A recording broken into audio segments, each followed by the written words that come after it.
Welcome to episode 2352 of Effectively Wild, a FanGraphs baseball podcast brought to you by our Patreon supporters. I'm Meg Riley of FanGraphs, and I am joined once again by Ben Lindbergh of The Ringer. Ben, how are you? Are you rested? Did you miss us? Did you think about the pod constantly? Did you answer a bunch of emails? I know the answers to some of these questions. All of the above, yes. I am rested, but also did answer a bunch of emails. You did. Listened to you and Michael, you and Bauman. Didn't miss a beat. Enjoyed it very much as a listener. And I mean, you covered all the big stories, like communism, mustard, Tour de France. You know, You touched on it all pretty much. Sauces. What I would have brought up had I been here. Yeah. So, you know, that was good to hear, of course. And so many things happened while I was away that had not happened while I was here. I was almost miffed about it. I go away for a few days and suddenly Justin Verlander gets credited with a win. Rafael Devers starts at first base. Yeah. But most notably, of course, Rich Hill arrives and you considerately didn't discuss that without me. You waited for me to arrive and celebrate with you. Oh, yeah. I had an inkling that he might come up just based on roster moves and rumors and reporting and everything. But then it finally happened and he drew a pretty tough assignment in the Cubs, one of the best hitting teams in baseball. And I would say he turned in a pretty credible performance. I agree. For any age, let alone a 45-year-old. He went 5. Yeah. He gave up 3 runs, but there were a couple errors behind him. Only 1 was earned. Right. And, you know, he was not hit hard. Only 1 strikeout, which is not what you expect to see from Rich Hill. A couple walks. So it wasn't his finest performance, but it was big league quality. He absolutely deserved to be in the show. You had an inkling it was coming. Is that because your vacation was actually to Omaha? Were you standing outside the stadium, the ballpark in Omaha going, open, open, open, let him out, let him out, let him out. Scouting him in person. So officially a 14th major league team for Rich Hill, tying Edwin Jackson, who is a few years younger than Rich Hill, even though he's been out of baseball for several years at this point. So heartwarming, great news for everyone who's between the ages of Rich Hill and Justin Verlander. Inspiring. I hope that he can continue. Selfishly, I hope the Royals will deal away pitching at the deadline, if anything, so that they can solidify Rich Hill's hold on the rotation. Perhaps they'll deal Rich Hill away. Who knows? I was just about to say, you're thinking too small, Ben. You're thinking too small. What they need to do is deal him to a team he has not yet pitched for so that he can push through to 15. That's, I think, the ideal situation. Yes. And I don't think I want it to be a stunt. I don't think I want it to be a team signs Rich Hill for 1 game just to push him past Edwin Jackson. I enjoyed Edwin Jackson's itinerant career too. So Rich Hill has to earn it. But I hope that he does. And 15 is a nice number. Half the teams during his era, it would be nice if he could have that on his card. And I think he can do it. I think he can get to 1 more. Why not? Yeah. I have a lot of confidence in him. I love the notion of a front office whose primary sort of animating motivation at the trade deadline is not improving their team either now or for the future. It's not acquiring the best possible prospects they can or that infielder that's going to tip them over the edge and really solidify their hold on the division. No, their animating goal is to trade for Rich Hill, to start him as a stunt, specifically to stick it to Edwin Jackson. I want to understand whose mind that is sitting in. That would be an intense approach to take, I think. But I think mostly what'll happen is that Rich Hill will continue to pitch for the Kansas City Royals, and we'll see where it gets him. Really, I think that's what's going to happen. Yeah. It's been eventful time for oldsters. I mean, Yeah. Venus Williams came back, Manny Pacquiao came back, and in baseball specifically, David Robertson returning, signed by the Right. Phillies for several $1 million just for the Everything's coming remaining up, portion Ben. of the season. Yeah, a favorite of mine, David Robertson. Sadly, I guess one 40-year-old in, another 40-year-old out. Jesse Chavez has declared his retirement, so he will not be adding to his total of stints with Atlanta unless, I guess, they sign him in some non-playing capacity now, which would seem appropriate. But could happen.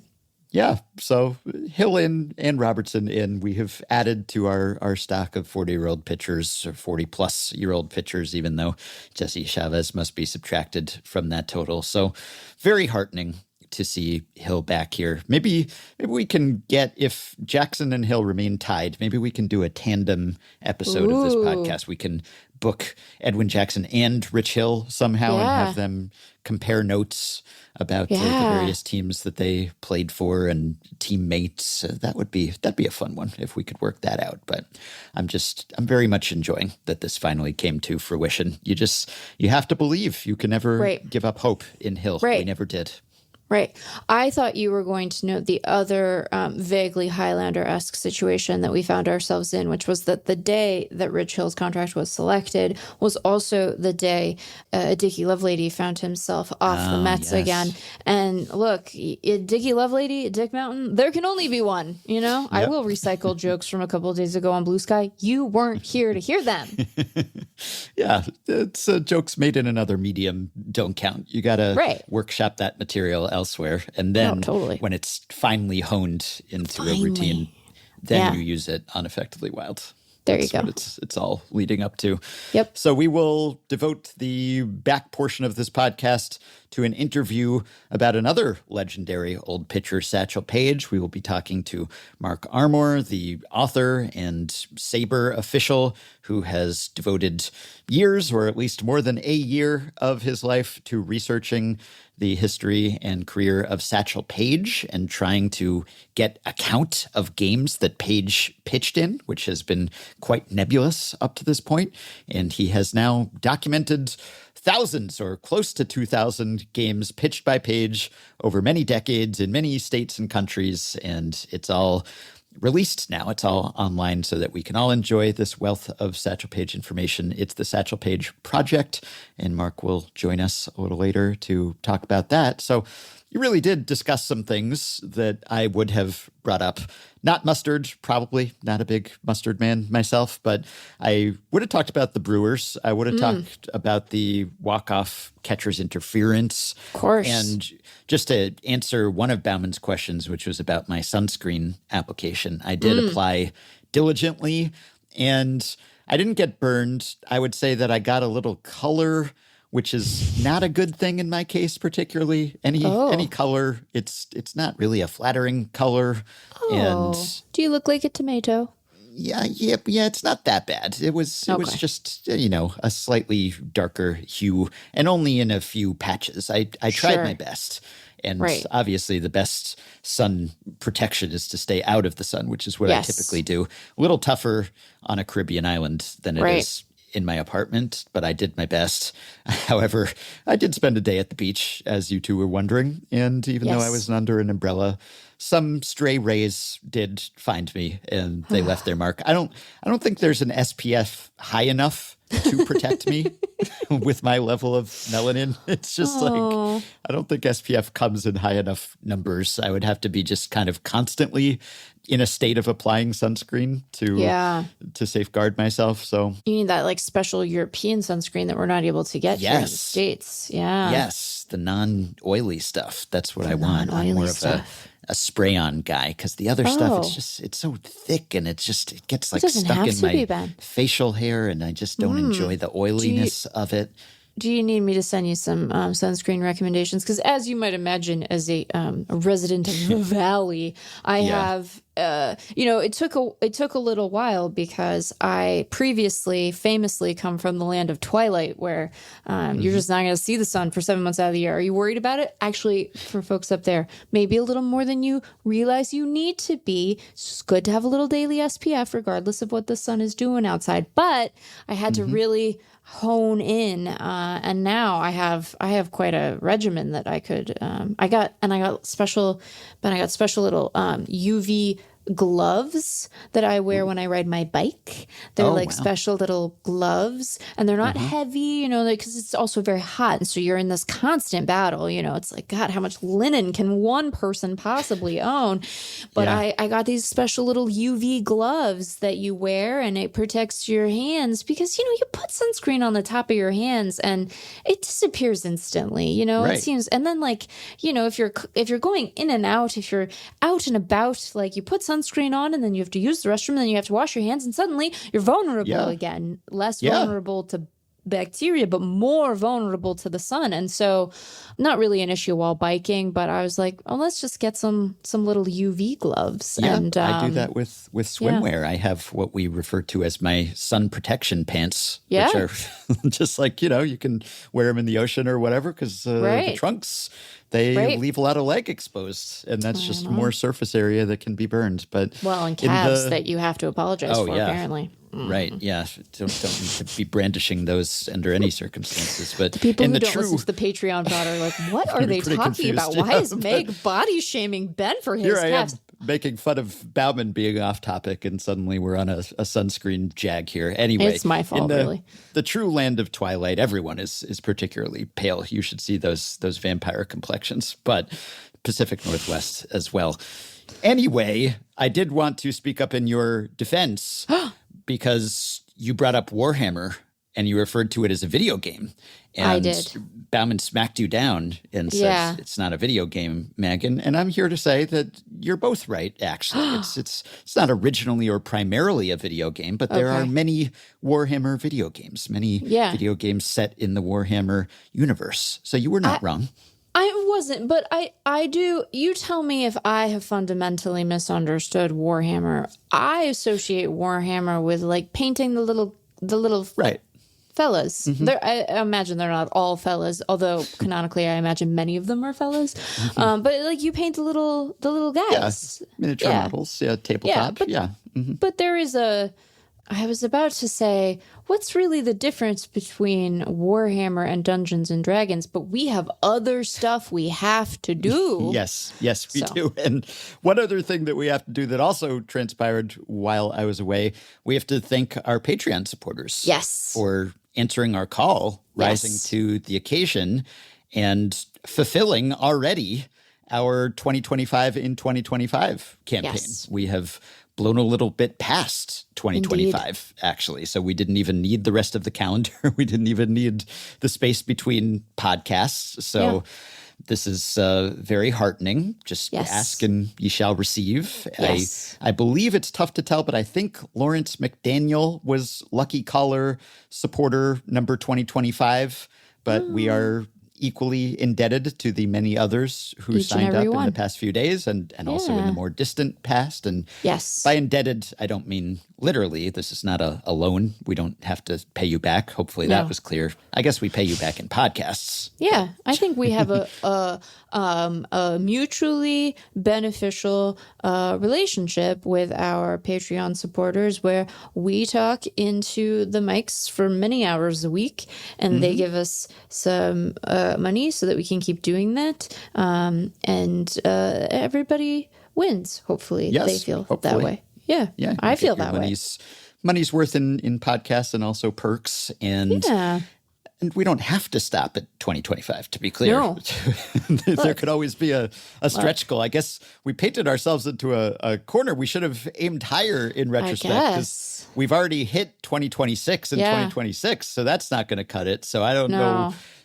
slogans work clearly. So I don't know. We need a new snappy slogan to induce people to sign up that is tied to a year or something. But now that we achieved that milestone so readily, I feel like maybe we've been selling ourselves short. I mean, there are people who tell us repeatedly that we should actually pitch the Patreon more often than we do, which is not often. We say at the start, it's presented by our Patreon supporters. We thank a few of them at the end of the show, but we rarely proactively pitch Patreon support and enumerate all of the many benefits that you can get by signing up. And some people say, hey, you should actually mention that from time to time. And when we do, it does tend to pay dividends. So you're right, people. I think that folks are right. We want to strike the right balance. It's such a, it's just a strange, what an odd job we have, really. I'm so appreciative of it, and I want the show to keep doing well and make enough money for us to be able to keep doing it. And also, I don't want to bother people, but you do have to bother people. I'm just grateful that our listenership continues to support us, even though we are not one of the 100 best podcasts, according to Time Magazine. I feel like I've let everyone down. It's like, would we have been like, did they look at it and go, look, it was one of the 100 best through Jeff's, tenure, but then that Meg came around. Who could say, there were no other baseball podcasts on the list I know. that I saw. So we haven't been exceeded in that category. It's really just it's just a slight at sports podcasts specifically and baseball podcasts even more specifically. I thought, Ben, that your association with The Ringer might pull us over the line. Like, I mean, yes, we were well represented on that You list. guys did great. You had so many, and I'm thrilled for you. And I was like, look, I'm one half of the show. Is this pull us over the greatest 100 of them? I dipped into my Jimmy Stewart there. Sorry, but even though we are not one of the 100 greatest, we are still appreciative of everyone's support, and we could not produce this good, but apparently not the best podcast without any of you. So thank you very much. Yes. And I neglected to mention last time that you can sign up for a year. Yes. Patreon it was originally a monthly thing, and it's still associated with that, but we do offer annual subscriptions for those of you who don't like to have recurring monthly charges and who also would like to sign up for a year and get a discount. Yes. So you can do that, and that's appreciated as well. That's an option for you, just for your information. Okay, thanks to everyone who signed up and will sign up. Now, here's something that I learned about Brian Wu, whom we've mentioned a few times recently. He's had himself a fine season. Yes. And he had another fine outing that it was revealed was on the day that his grandfather died. This was actually his All-Star debut, and it took on special significance because his grandfather was nearing the end of his life, and he lived to see his grandson be selected as an All-Star. And his grandfather, John, was 95 years old, so good long life. And he was watching when Wu made his All-Star debut. And he died last Thursday while Wu was pitching against the Yankees. That was the game when he lost the no-hitter in the 8th inning. And I think he lost the no-hitter on his 96th pitch. Yeah. And given his grandfather's age, that was sort of numerologically significant to Wu. But what I learned in this story, aside from the stuff about his grandfather, was that Brian Wu's parents travel to all of his games. They go to all of his starts. This is probably well known to Mariners fans, I imagine. I'm sure they're shown on broadcast. But they go to all the starts, even on the road. Yeah. And that is pretty impressive to me. That is admirable, because you would think if your kid becomes a big leaguer, what could make you more proud, especially if you're a sports fan, a baseball fan? And of course, you would want to be there for their debut and you'd want to support them and everything. But how long does that last, right? At what point does the thrill not wear off, but subside slightly? And that's a lot of travel to be traveling with a big league team year in and year out. Bryan Woo is in his third major league season now. He's made 59 starts. He's 25 years old. Presumably, hopefully, he will be pitching for many more years in the big league. So are you committing yourself to your whole career you're following your child around? I don't know that I would have this level of commitment. My daughter hasn't reached the age where I am expected to go to sporting events and rehearsals and such. And so I don't know how heavy a load that will be or what a joy it will be. Alternatively, we'll see. But boy, that's a lot of travel. And I assume they have good accommodations and travel arrangements and everything. But still, if you had a kid who was a big leaguer, do you think you would make that kind of commitment? Or you'd be like, yeah, I'll come to all your games. And then after a season or two, you'd think, well, that was fun. But I do have a life of my own, even though I am living vicariously through you to some extent and very proud of you. But also, I think I'd have to draw the line at some point. Maybe there are exceptions to this. None come immediately to mind. And even if they did, I wouldn't offer them. Like the cities that are home to big league teams, they all have something interesting to recommend them, right? And I clearly am biased in Seattle's favor, but Seattle, especially at the time of year where Woo would be pitching, wonderful to be there, except for April. Then it's fucking cold. You could stay. The Woos, you could stay home for those ones. It's very miserable at the ballpark that time of year. But I don't know. I don't know where his folks are in their life professionally. Like, I don't know if they're retired or if they're still working. But if they're retired, like, I don't know, that might be a really fun way to like go see the country and get to experience a bunch of different places. And, you know, you're going to maybe get a trip up to Toronto every year. Like, I imagine Bryan Woo would be accommodating were his parents to say, so, hey, like, we're slowing down. We don't want to be away from home. I know he grew up in California. I don't know if his folks still live there.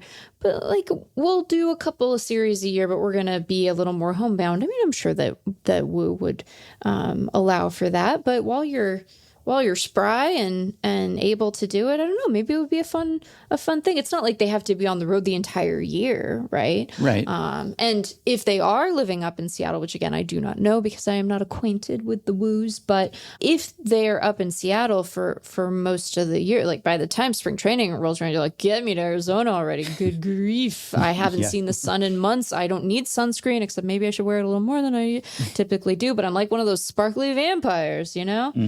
Making them sparkle was really a choice. That was a choice. You know, yes. Yeah. Let's relitigate Twilight for the next hour. How about that? Well, we did do a long ago podcast segment about the baseball scene in Twilight, which I will link to on the show page for anyone who wasn't listening back then.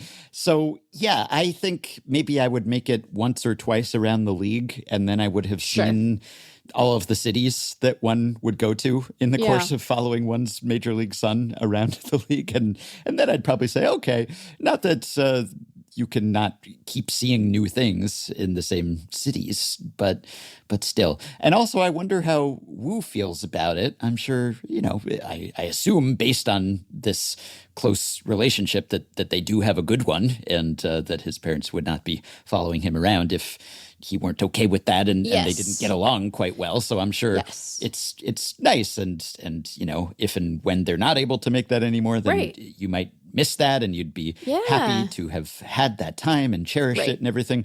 But also, if you're in your mid-20s and you're a big leaguer, you kind of want to like live your life. I wonder, you know, I'm sure they don't pressure him to like hang out after the game, you know, because you'd have to navigate that too. You want to let your grown son who, you know, might want to be out on the town or something, right? Like you don't want to be bugging him to, hey, let's socialize. Let's meet for brunch. Let's meet up after the game, you know, if your son wants to go out or hang out with his teammates or friends or whatever.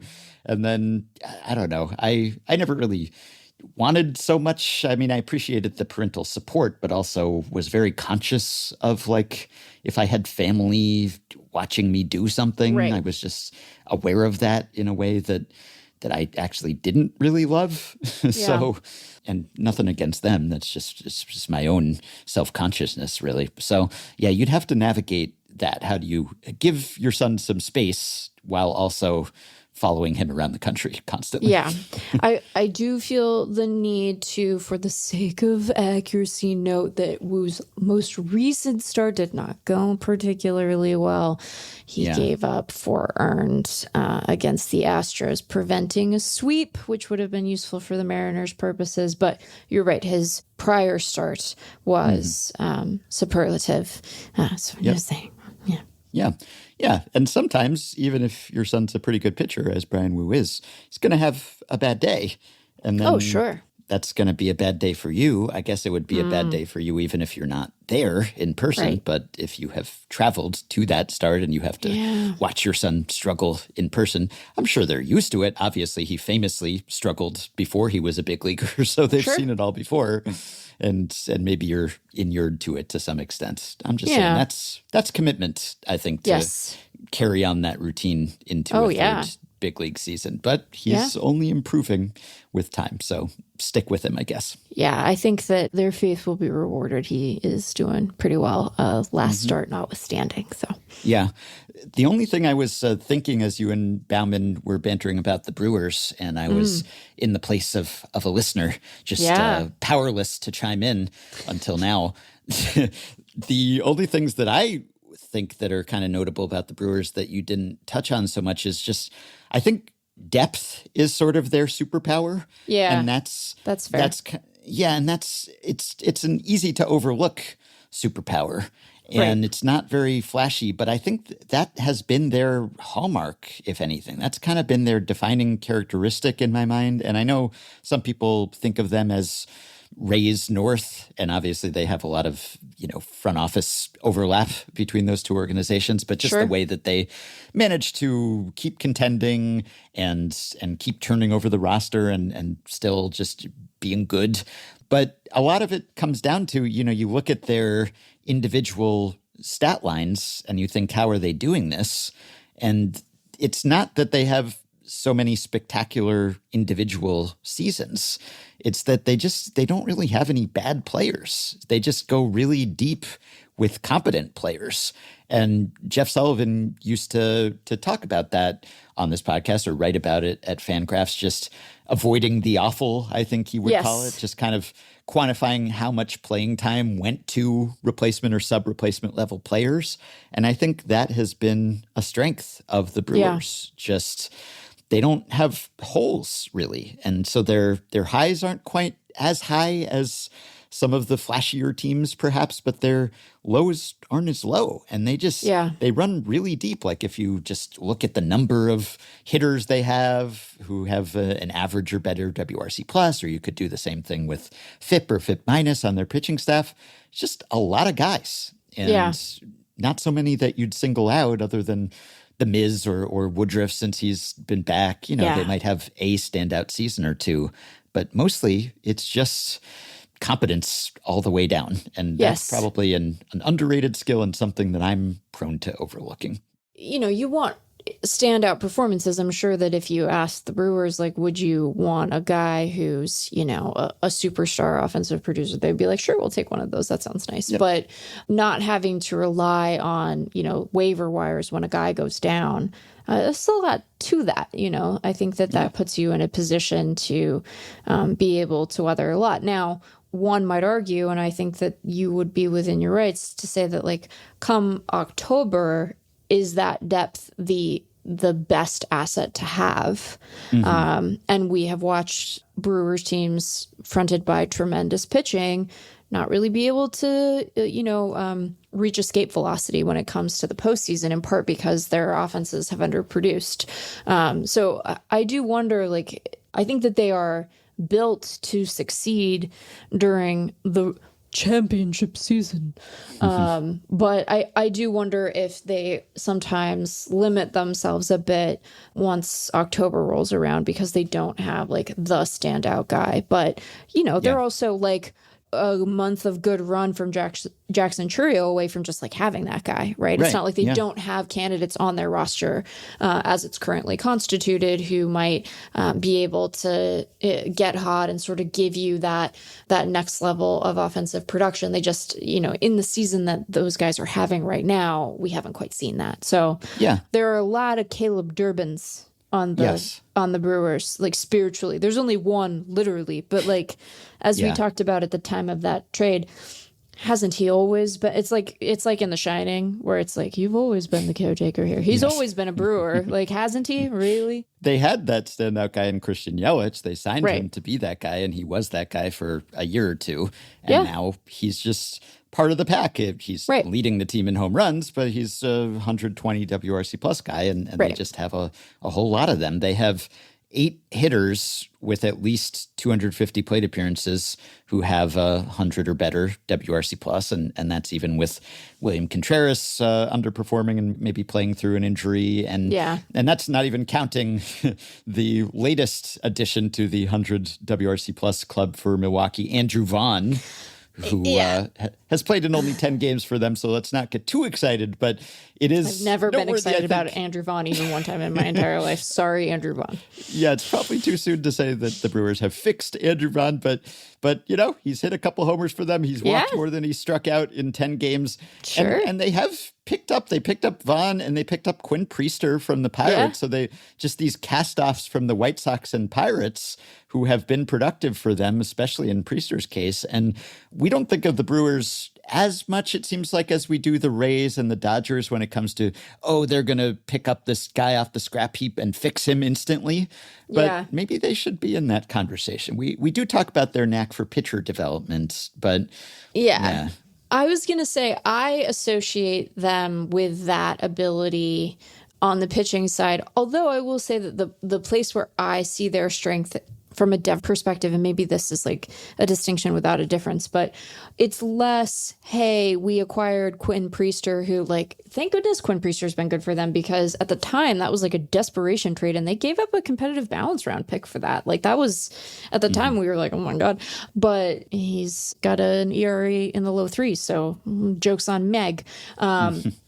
But the place where I have kind of traditionally thought of the Brewers like really showing what a standout they are organizationally is less like, let's pull in a Quinn Priester and fundamentally change him, or like, like the Mariners example of this from a couple of years ago was them getting Paul Sewald and like taking him from like a mid reliever for the Mets to like the guy he was for a couple of years, and more the Brewers having a really strong demonstrated track record of looking to talent markets on the amateur or international side that haven't yielded for other teams quite as much, and like doing a lot with them, right? So like they have so many indie ball guys, or have over the years, where it's like, we're going to pluck this guy out of indie ball, we're going to go to this Division II college in a cold weather league and draft that guy, and we're going to turn him into something.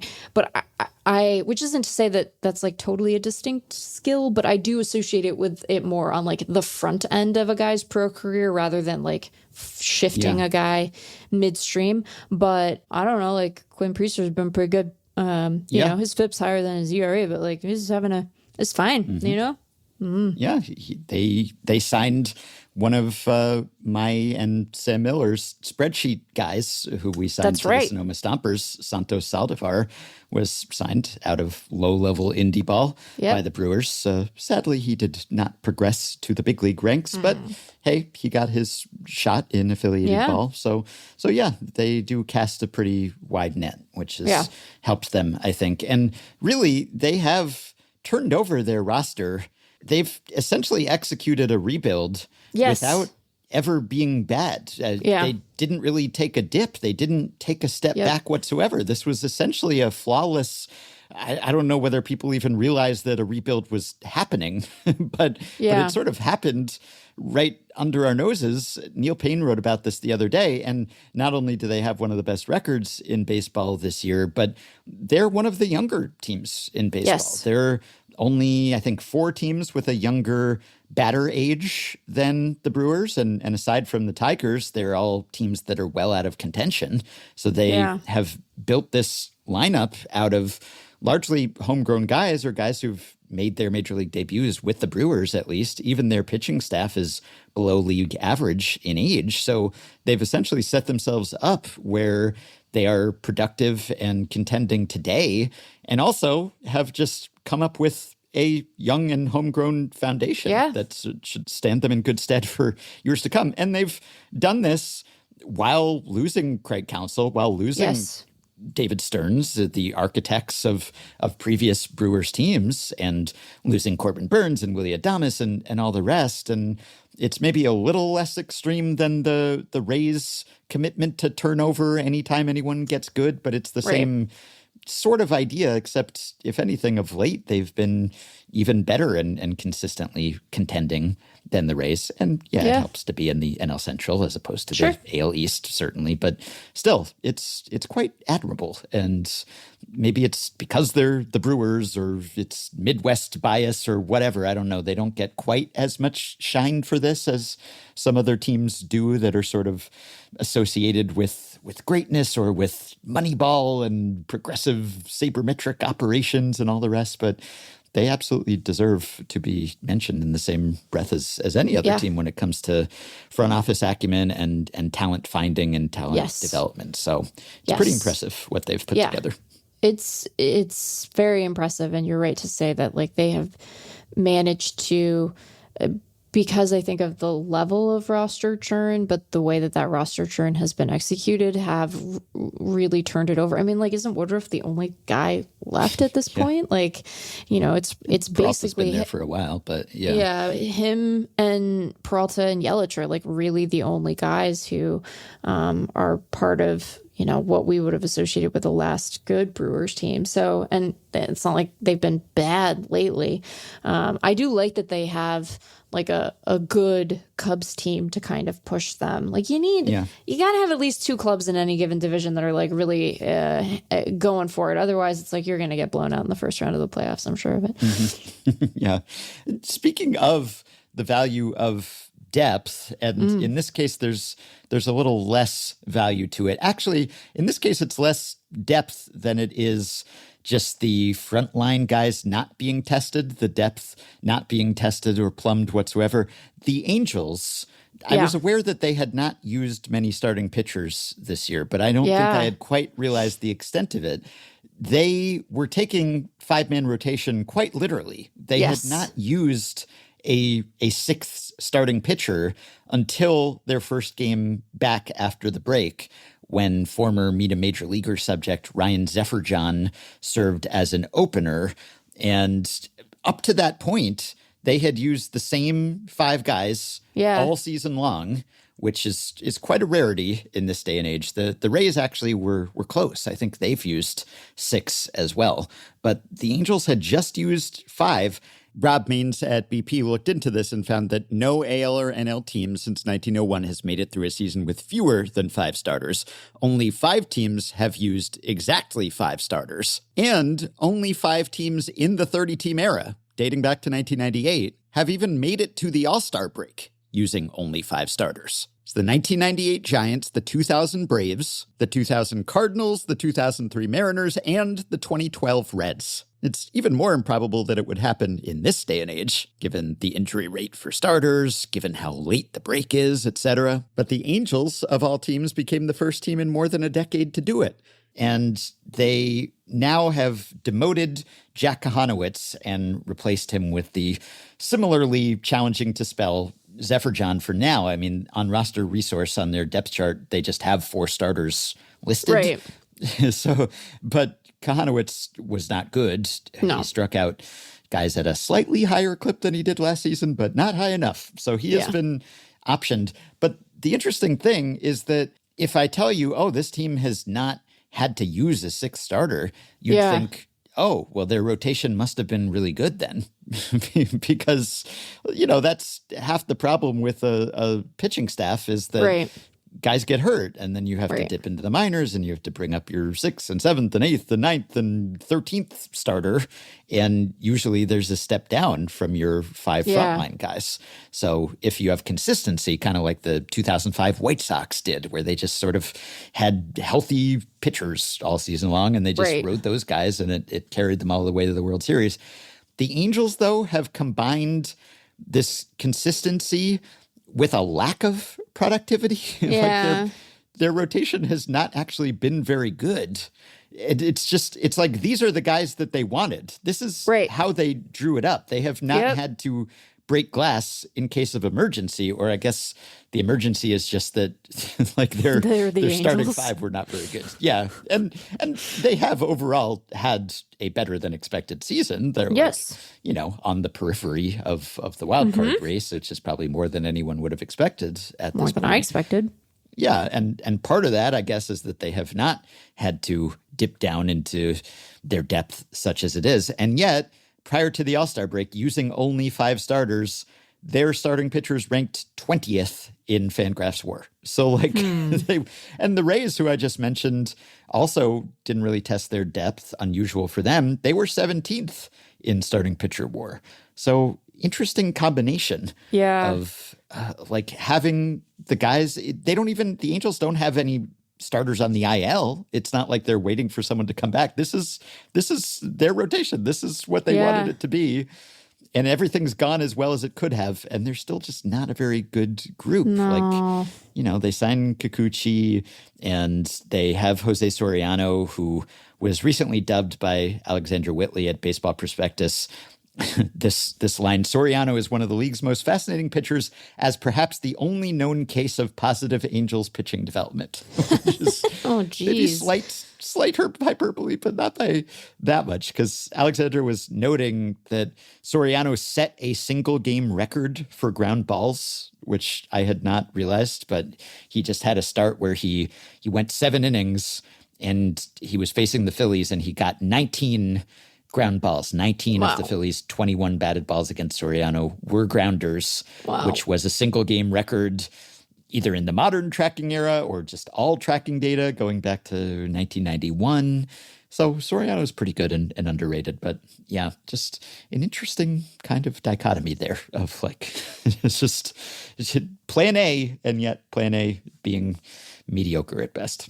Yeah. And I'll be so curious to see, like, what do you think they're going to do at the deadline? Like, they're not really in it. This isn't a playoff club. They've had guys who've had good years, kind of surprisingly. I think we're all happy for Joe Adell. You talk about Kikuchi, you talk about Soriano. Like, if they want to be sellers, they have some guys who have had good years. But, like, what are they going to do? They're not going to... They're not going to add, are they? I mean, I've given up, I guess, trying to predict Angels' deadline behavior, but it's not like they're trying... Or post-deadline behavior, for that matter. Right, for that matter. But, Ohtani famously not on their team anymore. So the last push to get that guy into the postseason, and that's somebody else's problem now. And if you talk to Dodgers fans, it might not happen. They're crashing out hard, Ben. They're really struggling. They have a hard life, is really the thing. Like, everything is really hard for them. Yes, we feel for them. Yeah, I do. But I'll be fascinated to see sort of how do they understand themselves? This is always the question that we have to ask. Well, here's one other thing I saw. As seen on Blue Sky, this was observed by one Ryan Boyer. So you were just saying that sometimes there's sort of a Highlander situation, and, there's one Dick or Dickie out and one Dick or Dickie in. And in this case, this is kind of a variant of that, which is comparing 2 players who are tied in some way. And the platonic ideal of this, the one that brought me the most joy, was, of course, Joey Meneses outperforming Juan Soto after the Nationals traded Soto over the remainder of that season. And I'm always interested in that. And this was how we got into Cam Devaney versus Adam Frazier the other day. When the guy who... We got in. Well, you were forced to get into it, perhaps against your will, as a function of being my co-host. But I like when like one guy is dealt for another guy, or one guy replaces another guy. And then the guy who had the lower expectations outperforms the Yes. other guy.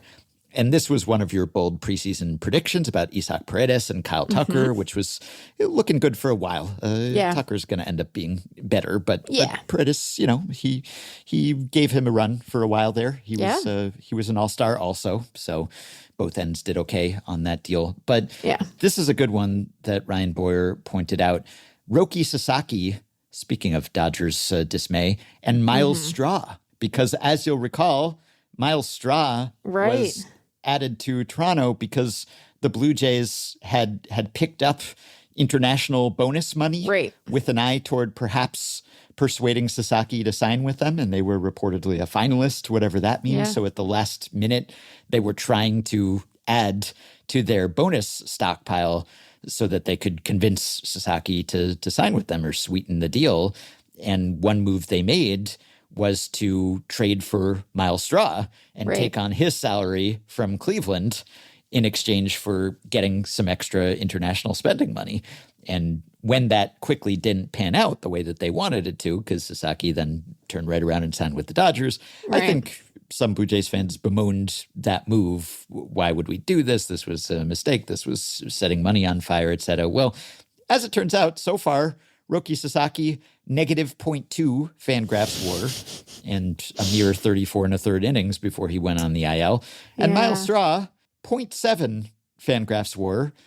He has hit the way that Blue Jays fans feared he would hit. He has hit like Miles Straw, but he's also fielded like Miles Straw. And he has contributed to the Blue Jays being, I would venture to say, by far the best defensive team in baseball, which is not unexpected, but they're lapping the field, at least when it comes to the StatCast stats, and largely without Dalton Varsho and Andres Jimenez missing and all the rest. So they can glove it. If there's anything that leads to a team perhaps being misappraised or underrated, other than depth, I think it's defense still fairly easy to overlook. And Straw has contributed to that. He's been great in center when he has played. So Straw looks like he will end up being more valuable for the Blue Jays this year than Roki Sasaki will have been for the Dodgers. And I get that Sasaki is under team control for many years to come. So the book is not closed on this one. But still, this is a good example of this genre of delightful fun fact. Yeah. And, now the Blue Jays have 4 games on the Yankees as we're recording here on Thursday afternoon. So, you can either score runs or you can take them away. If you do one end of that equation really well, you tend to end up being pretty valuable for your club. So, And the last thing I will bring up along the lines of taking runs away and being valuable in the field, the Ronald Acuna throw. I think it entered the pantheon, or did it? Maybe we can debate whether it entered the pantheon of outfield throws. Because I think I saw someone say, I forget who, my apologies, but I think someone mentioned somewhere that we hadn't had a new throw kind of minted as an all-time great. Like, you see the Ichiro throw or the Yoenis Cespedes throw or the Ramon Laureano throw, just to name some modern examples, or the Dave Parker throw in the All-Star game. And it seemed like it had been a while since we had a new entrant to that to that canon. Does the Acuna throw crack that club for you? Oh, gosh. I believe he said that it was one of his more impressive throws, and it certainly was. Yeah. I think in my mind, it took me multiple watches and replays, I think. It didn't – I was almost taken by surprise, as I guess the runner on third was, and potentially the third baseman too. There was either a deke – or I think there was a deke. Like, I think that Nacho deserves some credit for how that went down. I don't think that that felt like it was intentional to me. I thought that there should be credit apportioned to both ends of that defensive relay. Maybe just being humble, but didn't he say? I thought he said that he wasn't even expecting the throw. Maybe, but maybe he was deking people in the quote too. But one way or another, he played it pretty casual. He recovered well, if that's the case. Yeah. And so Acuna makes this catch and this flat-footed throw, and it's a double play, and it goes from deep in right field on the fly to third base, and an on-the-fly throw that's always Yes. so aesthetically pleasing. Agreed. As long as it's not like airmailed kind of a lollipop, lob type of missed the cutoff man throw, that can still be impressive in a sense, but it's not necessarily a good throw. But when it's on the money and is on the fly, that's a pretty impressive combination. So everyone just seems sort of surprised, like, wow, I didn't see that coming. We knew that Acuna had a nice arm, but that goes on his personal highlight reel, I guess. Yes. But is the question, does that then enter the sizzle reel that you would show if you wanted to show someone a montage of, here's a highlight reel of great baseball throws? Would you put this Acuna throw on there? I guess I resent the question, if only because I don't ever feel confident that I have a sharp enough memory to have an exhaustive catalog. But I would say yes. Part of this is me taking an opportunity to be a little sassy about that Cespedes throw, because it's like, yeah, it was a great recovery. Just a jerk about this throw, which was great, but also part of why you had to do it the way you do it. Recovery. Yeah. So I think that on those grounds, like, sure. I when I saw it, I was like, holy shit. So it got a holy shit out of me. So maybe that is its own answer, Yeah, I guess so. Yeah, he was kind of at the place where the foul territory down the line meets the warning track. Yes. Just at that little corner there in right field. So he was pretty deep.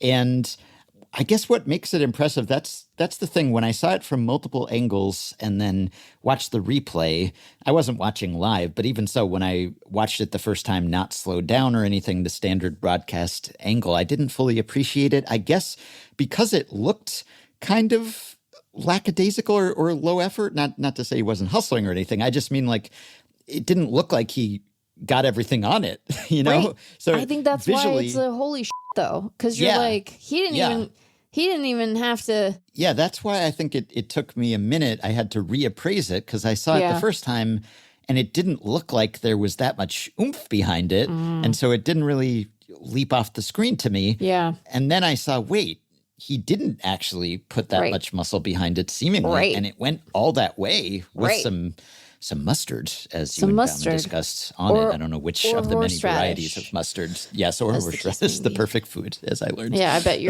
you're not a horseradish man either. If you're not a mustard man, you're almost certainly not a horseradish man. No, I'm not. No, but this was a spicy throw, and it was. Yes. I think the fact that it was flat-footed, that it was not a case of, when a outfielder will just get their whole body into it and be flying, they will and they kind launch of fall themselves. Down. Along with they'll sort of Superman it. And then it looks like, okay, they actually got everything they had into that throw.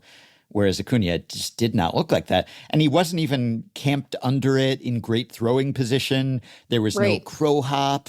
He wasn't like positioned. He caught it almost with his back to the field a little bit, going away from the ball, and then just casually turned and took a little step, but not even a hop, and just absolutely launched it. So it did require multiple viewings for me to fully appreciate it. But then, yes, it did sort of sneak up on me. It was like a sleeper build, to drop another little bit of bodybuilding lingo on you, which I know you love. What is sleeper that build? mean? Well, it's like when you have your pump cover on. So this is you're making stuff up. You're doing a goof at me. You're doing. I could just fabricate terms and you might not know the difference, but I would not swear. I think it's second only maybe to baseball and, I don't know, video games, like the specialized lingo that goes along with fitness or lifting, I think just thrills me. So a pump cover is basically just like when you're wearing something that covers up your physique in the gym, and then maybe you remove your pump cover once you get your pump. Oh, so, okay. So, sorry, I have another question. Are you lifting naked generally? Like, is that part of the culture? But people, you've been in gyms, so you've seen the attire. People will wear non-revealing things or non-constrictive things, or they want to either show off some skin or just be flexible, have freedom of movement, not overheat, etc. But I tend to wear baggier stuff as some people do, but some people will call that the pump cover, and then that'll be the preliminary stage of the workout. Okay. And then once you get your pump going, then you remove the pump cover. Then you just, because you're too hot. Maybe you're hot or sweaty, or maybe like your physique is ready to be unveiled now because sure, you have your pump. Yeah. And so when you remove the pump cover, sometimes there's a sleeper build where, maybe it depends on which portions of your body are most developed, or maybe let's say you're lean, but you're not bulky. And so when you're wearing a big shirt or something, people might not know you lift.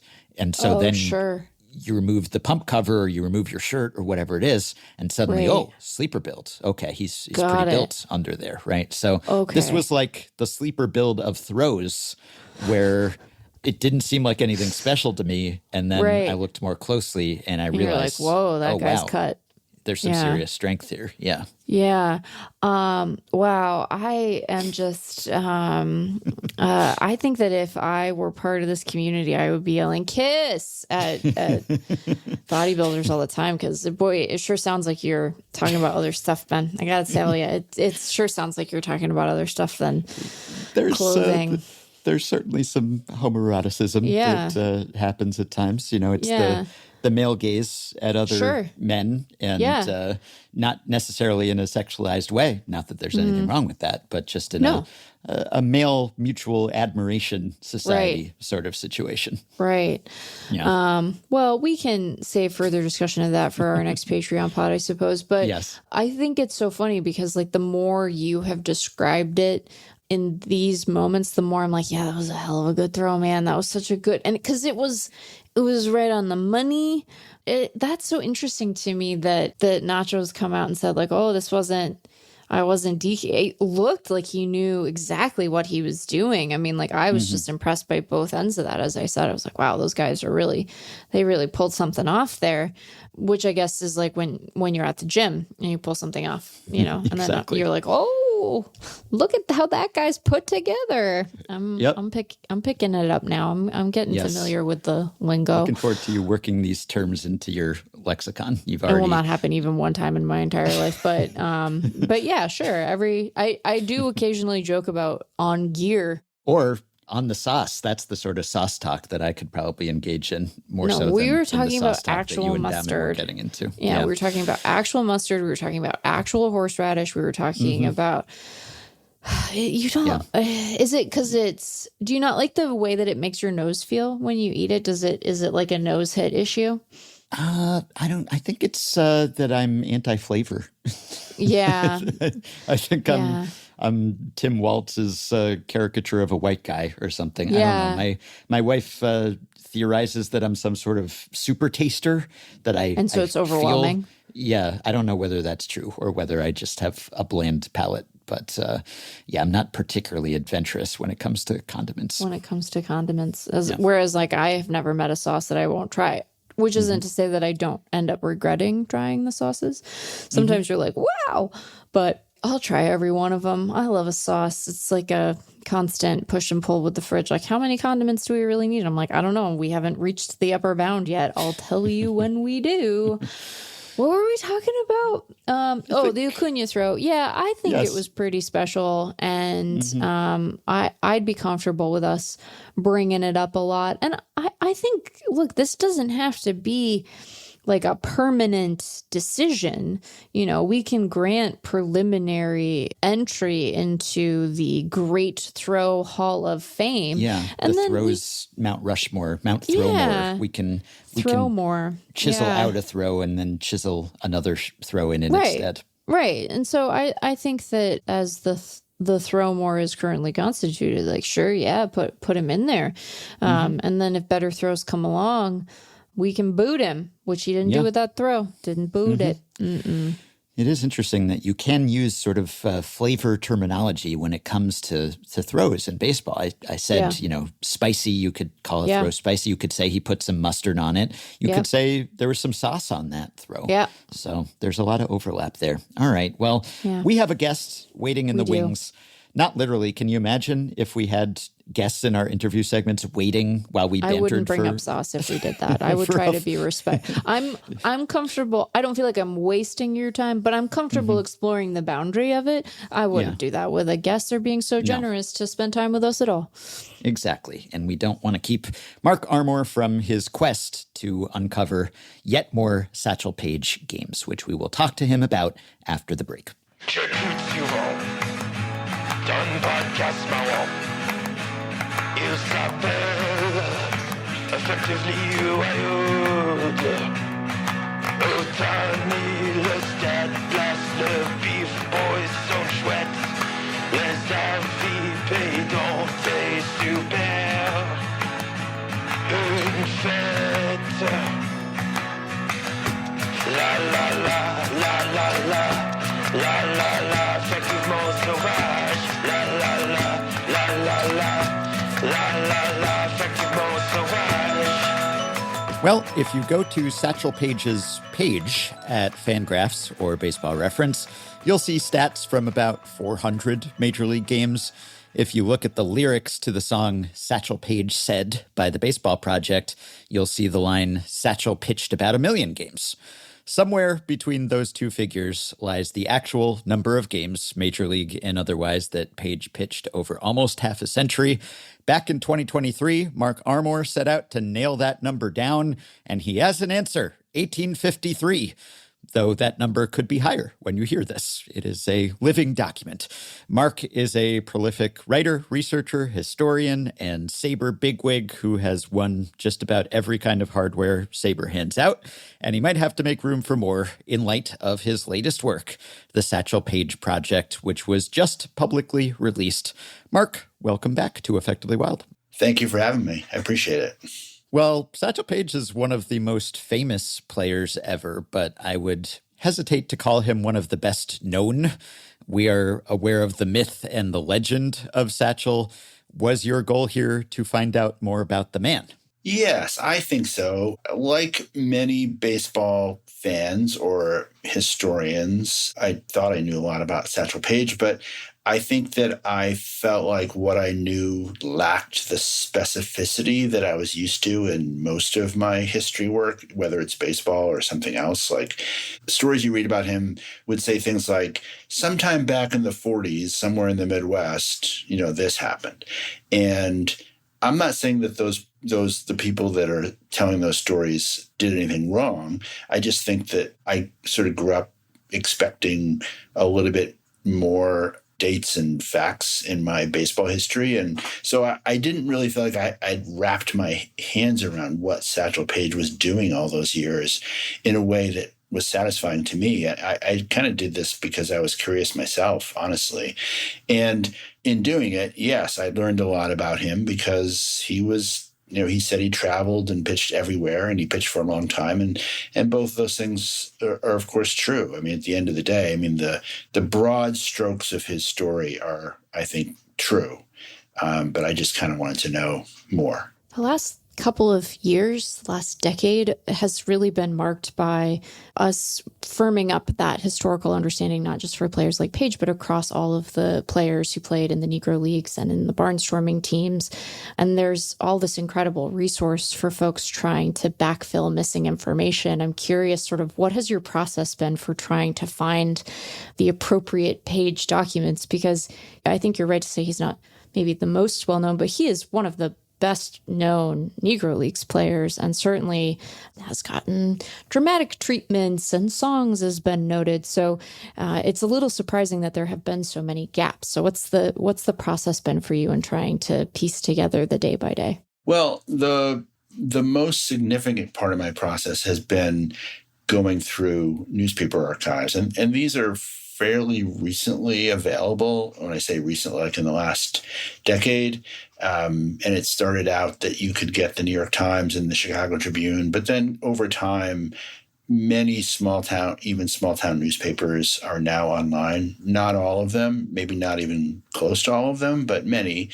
And I subscribe to a lot of these. And so the really simplest answer is that I would start with 1926, which is the first year that he pitched professionally. Although he did pitch in Mobile in 1924 and 1925. I've literally found nothing to back that up in newspapers, which is not to say that it's not true. I expect it is true. But anyway, I started in 1926, and I literally would search for Satchel Paige in January 1926 in these newspaper archives, and there were several. And then I would go to February, and then I would go to March, and then I would go to April, and I would go through the whole season until I got to the end, and then I would repeat that for 1927. And I thought I would stop as soon as he slowed down, but unfortunately, he didn't really slow down until he was 60 years old. So I really went up into the 60s, into the 1960s, I mean. And then because I was on this roll, I decided I would sort of keep going and even pick up the old timers games that he was in the 1970s. And then when I got to the end, when he died, I actually then started over with a different newspaper archive, found new stuff, and then I went through and did it again. I did it, I think, 4 times over time. And it's not rocket science. It's just painstaking, the process to get it all. And I'm not going to sit here and tell you it was onerous. It wasn't. It was kind of fun, honestly. To what extent do you think so much of this was unknown because of just the conditions at the time, the places he was pitching, the ways that those games were documented or not documented by the press at the time, and those records and writings preserved, et cetera? And then how much of a contribution did Satchel himself make to his own myth? And, there's so many colorful quotes of Satchel's, or possibly apocryphal quotes, who knows, or just anecdotes, tall tales, potentially, which I think we all enjoy. And even if you're someone like us who's wired this way, where we like the facts and figures, that doesn't mean that we can't appreciate a good story, even if it's not verifiable. And so I guess this isn't entirely about, let's fact check the legends of Satchel Paige. It's just about fleshing out the reality. But was part of it that Satchel sort of wanted to keep these things somewhat obscure? Would he want someone to be documenting the number of games he actually pitched in? Yeah, no, I agree with everything you said, and I love the stories, and Satchel was a great storyteller, and I could, if somebody uncovered an interview that Satchel Paige did in the 1940s that I hadn't seen before, I would be the first person to read it, because he was a delightful raconteur about his career and about everything. But there are good reasons why he was polishing his own apple. And one of them is that for much of his career, when he was essentially a hired gun, a lot of his promotional material had to do with the stuff like he's pitched 25 no-hitters in the past year, and he's won 100 consecutive games or whatever it is. And he said a lot of things like that, or his promoters did. Most of those things are not really true, or really even close to true. But I think that he was a promoter. He was promoting himself the same way that, a comic or a musician would promote themselves. Once he got to be in his 40s, and he was mostly on his own, year to year, signing with a different promoter, he was telling stories about himself, which I think had to happen. So I don't at all blame him for that. And, if you go back to the places where it is verifiable, or more verifiable, when he was pitching for the great Negro League teams that he was pitching for, like the Crawfords, Pittsburgh Crawfords, Birmingham, Kansas City Monarchs, his records are incredible. I mean, they don't need to be polished. He really did most of the things that he said he did. Maybe not quite as often as he said that he didn't pitch every day. He pitched more than anybody's pitching today, by far. He was pitching probably 400 or 500 innings a year. But I think he didn't need to brag, really. But I think the bragging is sort of funny as well. I don't really mind it. I guess that takes us to our next question, which is, having filled in so many of these gaps, like how would you describe his statistical record as it stands now? How does it differ from sort of the understood official MLB record line that he has? One of the challenges of this is that the work that Seamheads has done, and other organizations that have bought into that work has been remarkable, and I'm not taking anything away from any of it. And one of their goals, or maybe their primary goal, is to create a major league encyclopedia. And in order to do that, you need box scores. You need the offense and the defense to balance out. And I get that. And there is a notion of what is a major league, and Paige wasn't always pitching in major leagues. And also, he wasn't always pitching against major league opponents, because the major league teams that he played for, even at his very peak, like when he was pitching in Pittsburgh, and he was probably as good a pitcher as there's ever been, he was pitching many games against local teams. They would play Josh Gibson on Saturday, and they would play the Dayton Pipe Fitters on Wednesday, and he would pitch in both of those kinds of games. And Seamheads is interested in the former, but not the latter, because they're trying to do a specific thing, and I think that's great. So what I was interested in differs from Seamheads, and therefore Major League Baseball, in two significant ways. One is I count everything, and two is I don't need a box score. I mean, really, at its core, I just really need to know, yes, there was a game. Yes, Satchel pitched in that game. That's really all I need to know. And if there's more to know, then absolutely I will put that in my spreadsheet. If I know how many innings he pitched, how many strikeouts he had, and what the score of the game was, sure, I'll keep track of all that too. But there are some games where I don't know that much. I just know that he pitched. And Seamheads really needs a lot more than that in order to count it as a game.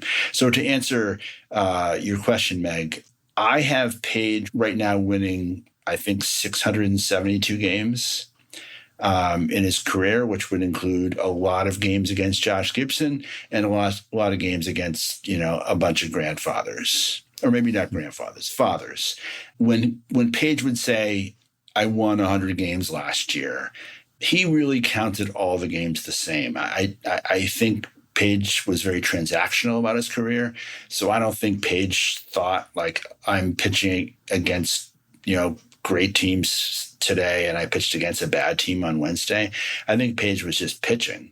And oftentimes, unlike with, Jacob deGrom, who his best strategy for making money is to pitch against the best teams. That wasn't true with Paige. There were times when pitching against semi-pro teams was actually a better payday than it was to pitch for the Crawfords. And if that better payday was available to him, he would take it. So on your site, marklawrencearmor.wordpress.com, you have the current breakdown, a bunch of tables of the game types, and you have 553 major league games there, which compares to Baseball Reference's current total of 403. That's combining his Negro Leagues games and his American League games. So that's a significant difference, and I guess a lot of those we just wouldn't have stats for. So it's a lot of games one way or another.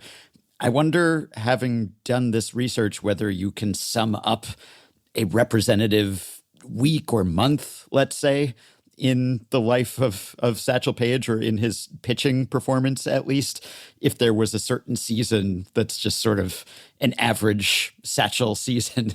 And I'm sure that varies wildly. But what kind of pitching schedule are we talking about, or breakdown of competition or mileage accrued?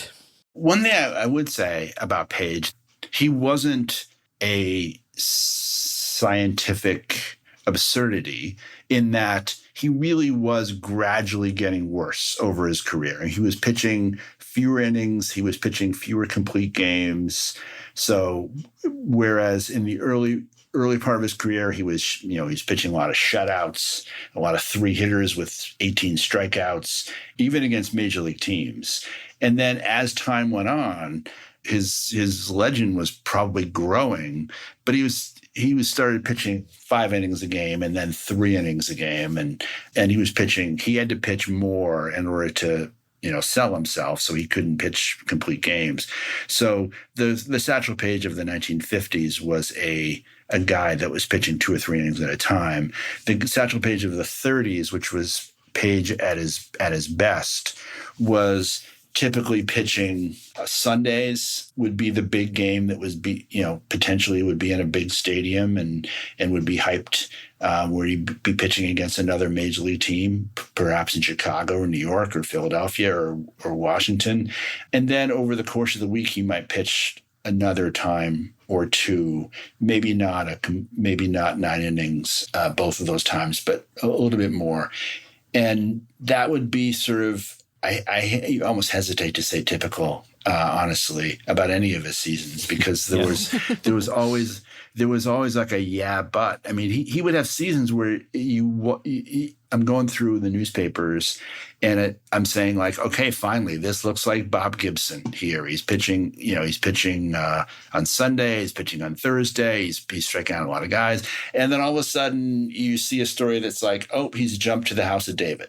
And he pitches for the House of David for like 5 weeks because they want to win some tournament. Not 5 weeks, 3 weeks. They want to win a tournament. They pay him a lot of money. He comes back, he wins the tournament, and then he goes back and he joins his team again and he pitches like Bob Gibson.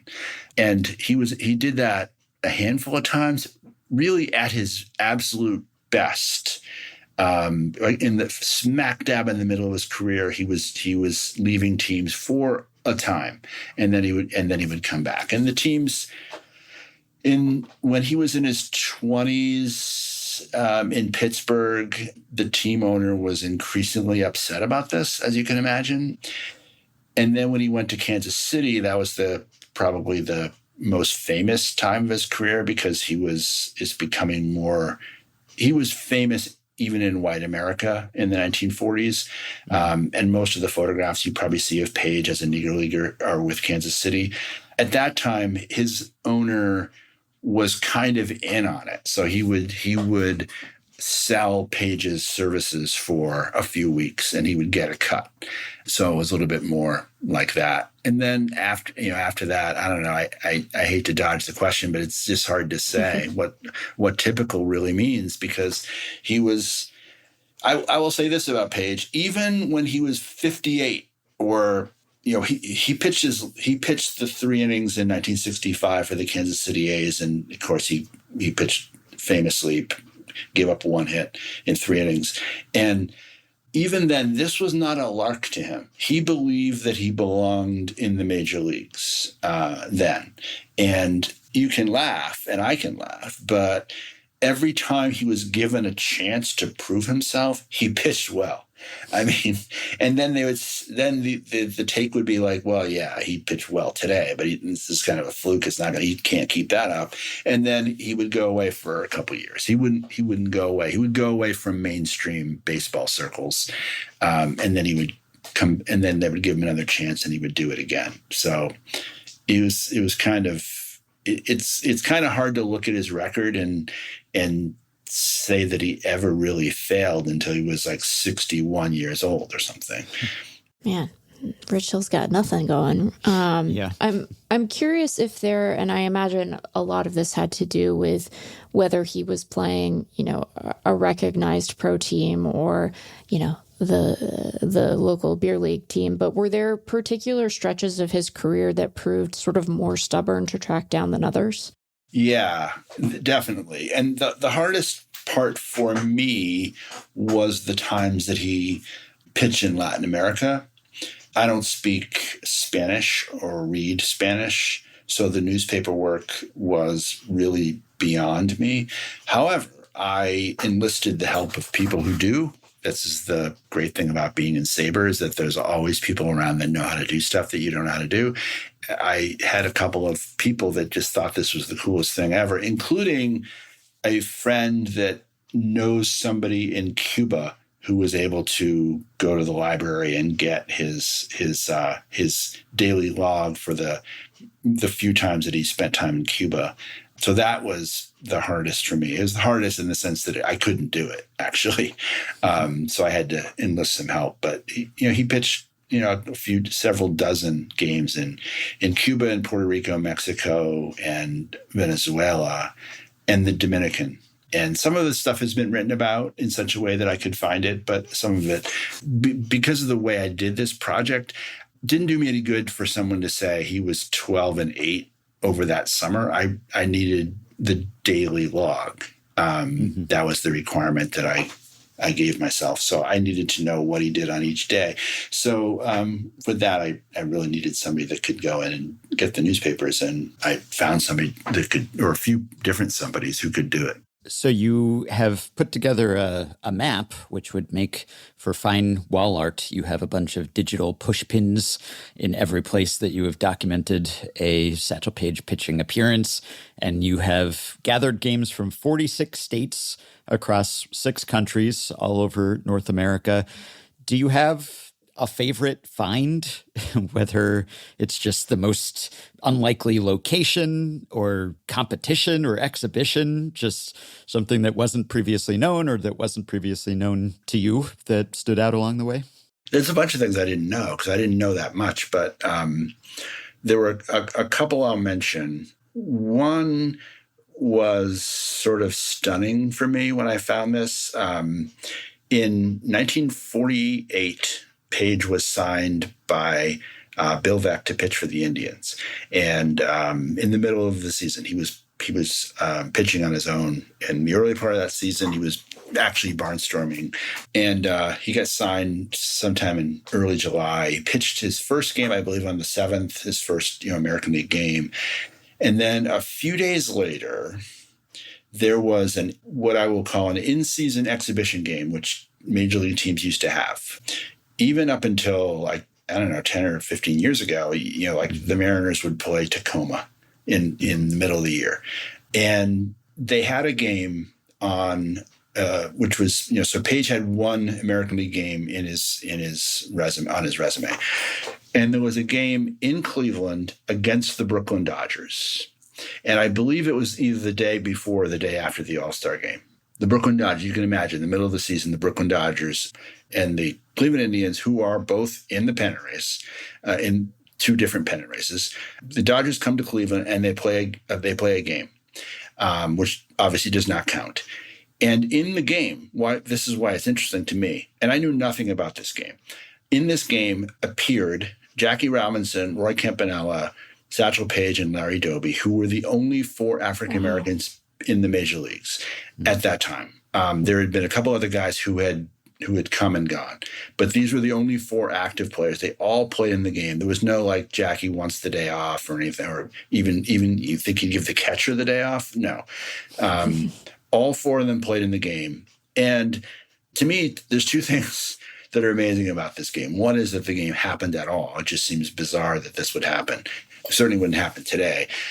And secondly, that I literally had never heard anything about it. And I've probably, I've read a lot of stuff about this period.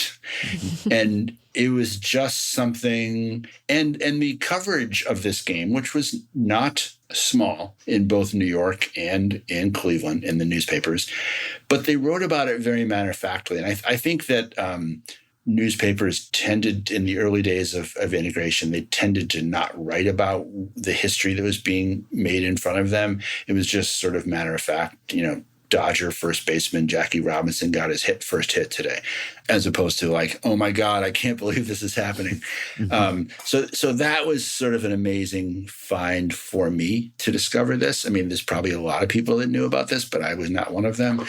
And then when later in his life, when Paige became much more itinerant, the games were not covered nearly as well. It was very similar in the 60s.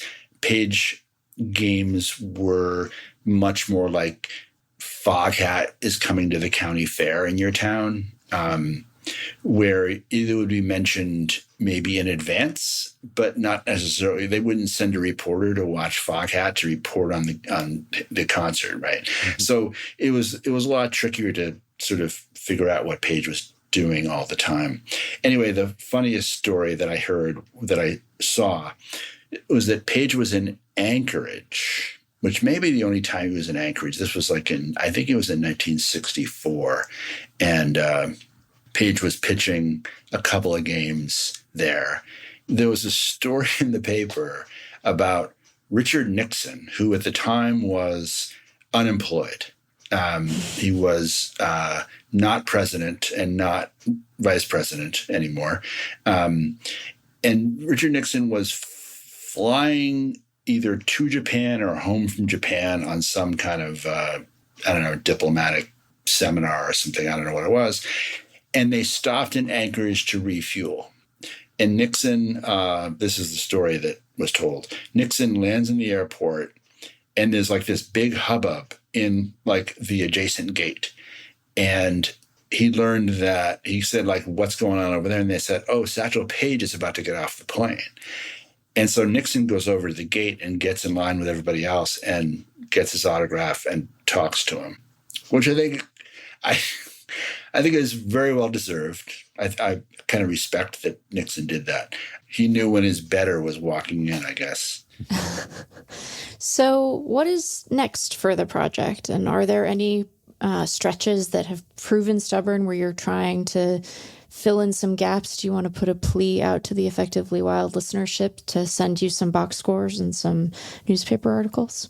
A couple of things. One is, yes, I do want to find more games. I've said this before, and I may have underestimated this project a couple of times, but there were a couple of times that I thought that I'd kind of gotten to the end, and then some other spurt came in. But I sort of think that again. I think it's it's getting harder to find more. However, I do have on my website, there's a link to a list of what I call most wanted games. And these are games that sort of like what I just described, where I have evidence from a newspaper that this game was going to happen, but no evidence that it did happen. And I can't count those because it could, there's a lot of rainouts. And there are games where Paige wouldn't pitch. It didn't happen very often, but, he would have a sore arm or the flu or something like that, and he wouldn't pitch. So I have these games as unconfirmed. And when that happens, I actually have been known to go into Facebook groups for these hometowns and post notes. And this has worked, by the way. I've had a couple of hits this way that people said, oh, yeah, I remember that game. I was there with my dad. And they provided me enough information to convince myself that the game actually happened. So I've got more than 100 games, I think, that are in that category that somebody could look at. And some of them are in the 60s. So it's possible that somebody was actually or still around that went to the game. Some of them are older, and it's very unlikely that happened. But yeah, that's one thing. So yeah, that's something that I'm interested in certainly doing. And there's also, over time, I'll probably get even more information on the games that I do have. If you play with the map, you might give me feedback like, that's not where that ballpark was. It was somewhere, you have it close, but it's not really there. I tried to use GPS stuff that I found on Wikipedia, but in some cases, if I didn't find it, then that pin is just going to be in the middle of the town somewhere. So I can sort of get feedback on missing data, or I have 7 innings and he really only pitched 4 innings. I'm sure that there are mistakes like that. And as for what's next for the project, believe it or not, when I started this project a couple years ago, or maybe a year and a half ago, I thought even bigger than this. What I told people I was going to do was I was going to work on essentially a life log for Satchel Paige, which include all the other stuff he did too, like he spoke to the PTA meeting or something like that. And so that would be more of a travel log for Paige. But then as I went along, I realized I probably should realize this when I started, that the pitching games is really all anyone cared about except me, maybe. So I kind of put that aside. I did make a little bit of progress on that. And I discovered, for example, that for many years, like at least 8 years, maybe 10 years, he would travel with basketball teams in the off season or his off season, like the Harlem Globetrotters. And there used to be in the 50s and 60s, there were other teams like the Globetrotters, not just the Globetrotters. There were competing teams that would just travel around and play in high school gyms. And Paige was just a PR guy. He didn't play. He would often be like the coach of the other team, or he'd be involved in the gags where they threw the confetti at him or something.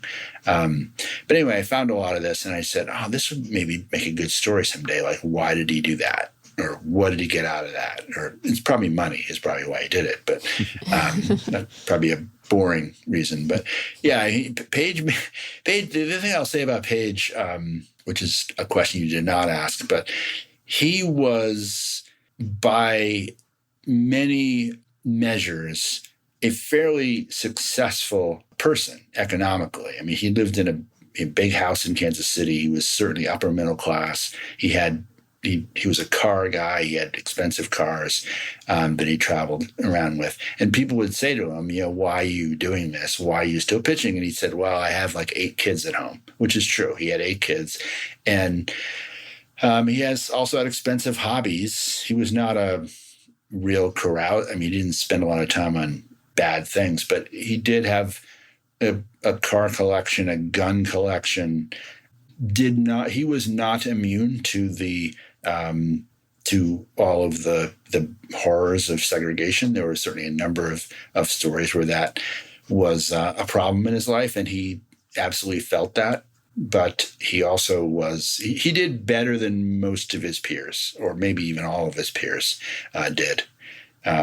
So I certainly am not going to ever criticize Paige for the decisions he made to leave the Pittsburgh Crawfords and go pitch in North Dakota, because he had 2.5 strikes against him and he did the best he could. Yeah. Yeah, and you've already picked up dozens of games that you've added to the total since your Sabre presentation at the conference last month, and then since you published this online last week, which I assume is partly from your own work and partly from the crowdsourcing that you hoped would happen, people looking at what you did and adding to the historical record. So hopefully that can continue, and maybe some Effectively Wild listeners will pitch in. Well, yeah, I absolutely could not wait to get this out in the public. And the reason for that was the crowdsourcing. I talked about this project if you happen to be hanging around Sabre meetings, a handful of times over the past year and a half. But the map is so exciting looking that I think it really gets people to say, like, I want my town on that map too. The reaction that people have given this project is exactly what I wanted to happen, which was get to work. Well, we're glad you did. As a lot of people have pointed out, Paige is famous for saying, don't look back. But we're glad that you did, because you found a lot. You're gaining on him in terms of your knowledge of his life, I suppose. And I think we should bring back barnstorming and having big leaguers just pitch in every which way and for everyone. Barely big leaguers pitch in big league games at this point, so I don't think that we're close to doing that. But I'm glad that you documented the days when it did happen and have supplied some facts that really don't detract at all from the myth and the legend of Satchel. I think you've only burnished it, really, by documenting how long and prolifically he did pitch. So please do pitch in, no pun intended, if you're interested. We will link to all of the data that you've presented here and your various websites and sources, etc. Always a pleasure to learn from your learning. Thank you very much, Mark. I appreciate it. I enjoy your show a lot, so it's always good to get on here. Well, a few hours after we finished recording, Mark informed me that the count of Paige games, which I had said stood at 1,853, has now been raised to 1,856. 3 new games added to Paige's pile. Mark's small-town Facebook group initiative paid dividends. He was able to add 2 games via that method. And on Thursday, after talking to us, he talked to someone who saw Paige pitch in St. Joseph's, Missouri in 1967. All the details checked out, so Mark considers the game verified. So his tally is up 23 games since the public release of the Satchel Paige project a week ago. The work continues, as will ours, but not today, because that will do it for today. Thanks, as always, for listening, and special thanks to our Patreon supporters, new and old, past and present. If you'd care to join their swelling ranks, you can do so, and we hope you will, by going to patreon.com/effectivelywild and signing up to pledge some monthly or yearly amount to help keep the podcast going, help us stay ad-free, and get yourself access to some perks, as have the following 5 listeners: Andrew Hopen, Adam P., Chris Palmieri, James Bennett, and Quinn Sternberg. Thanks to all of you. Patreon perks include access to the Effectively Wild Discord group for patrons only, monthly bonus episodes, playoff live streams, prioritized email answers, discounts on merch and ad-free FanGraphs memberships, thank yous at the end of episodes, as you just heard, potential podcast appearances, and so much more. Check out all the offerings at patreon.com/effectivelywild. If you are a Patreon supporter, you can message us through the Patreon site. If not, you can contact us via email. Send your questions, comments, intro and outro themes to podcast@fangraphs.com. You can rate, review, and subscribe to Effectively Wild on iTunes and Spotify and other podcast platforms. Another fine way to show your support. You can join our Facebook group at facebook.com/group/effectivelywild. You can find the Effectively Wild subreddit at r/effectivelywild. And you can check the show notes at FanGraphs or the episode description in your podcast app for links to the stories and stats we cited today. Thanks to Shane McKeon for his editing and production assistance. We'll be back with one more episode before the end of the week, which means we will talk to you soon. The wacky hypotheticals are perfectively styled, and their stat blast queries are detectively compiled. They're nonagenarian baseball legends selectively dialed, but their spiciest takes are still respectfully mild. More than 2,000 episodes retrospectively filed, and at each new one we still collectively smile. That's effectively wild. That's effectively wild.